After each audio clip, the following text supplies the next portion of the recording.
Welcome to Salem's kitchen. Hi friends, இன்றைக்கி நம்ம என்ன பார்க்க போகிறோம்னா உருளைக்கிழங்கு சில்லி தான் பார்க்க போகிறோம். வாங்க அதுக்கு தேவையான பொருள் என்னென்னு பார்க்கலாம். உருளைக்கிழங்கு 2 நல்லா பெரிய கிழங்காக எடுத்து தோல் சீவி கட் பண்ணி வச்சுருக்கேன். இந்த மாதிரி கட் பண்ணி வச்சுருக்கேன். ஒரு அகலமான பாத்திரம் எடுத்துக்கங்க. அதில் நம்ம கட் பண்ணி வச்சுருக்கிற உருளைக்கிழங்கை ஆட் பண்ணிக்கலாம். 2 ஸ்பூன் கார்ன்ஃப்ளவர் போட்டுக்கலாம்.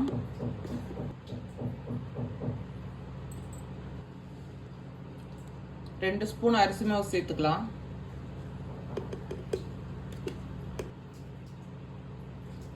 அரை ஸ்பூன் மிளகாத்தூள் சேர்த்துக்கலாம்.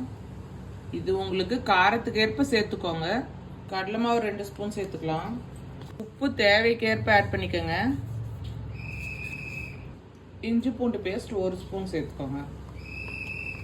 ஃபுட் கலர் வேணும்னா ஆட் பண்ணிக்கோங்க, வேணான்னா விட்டுருங்க, ஆப்ஷனல் தான் அது. இப்போ நல்லா கலந்து விட்டுக்கலாம்.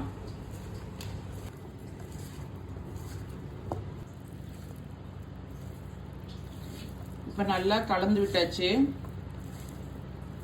இந்த பதத்துக்கு கலந்து வைங்க, இல்லைன்னா தண்ணி விட்டுரும். தண்ணி ரொம்ப தெளிச்சு எது பிசைஞ்சிடாதீங்க, தண்ணி விட்டுரும். அப்புறம் வதன்னு இருக்கும் பொரிச்சா. இப்போ எண்ணெய் நல்லா காஞ்சிருச்சு பாருங்க. இதுல நம்ம ஊற வச்சு வச்சிருக்கிறத போட்டு எடுத்துக்கலாம்.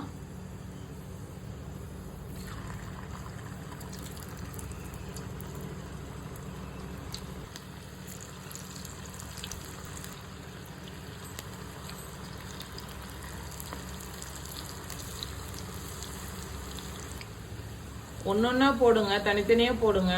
இல்லைன்னா ஒட்டுக்கா போட்டீங்கன்னா எல்லாம் ஒன்னோட ஒன்னா அப்படியே ஒட்டிக்கும். பிரிச்சு எடுக்கிறது கஷ்டமா இருக்கும்.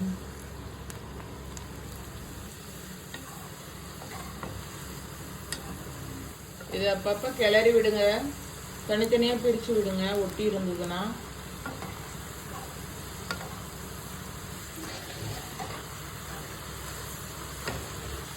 மீடியம் ஃப்ளேம்ல வச்சு நல்லா கிறிஸ்பியா ஆகிற வரைக்கும் விடுங்க. சீக்கிரமா எடுத்துட்டீங்கன்னா வதன்னு இருக்கும், அது நல்லா இருக்காதுங்க. ரெடி ஆயிடுச்சு, வாங்க இப்ப எடுத்துடலாம்.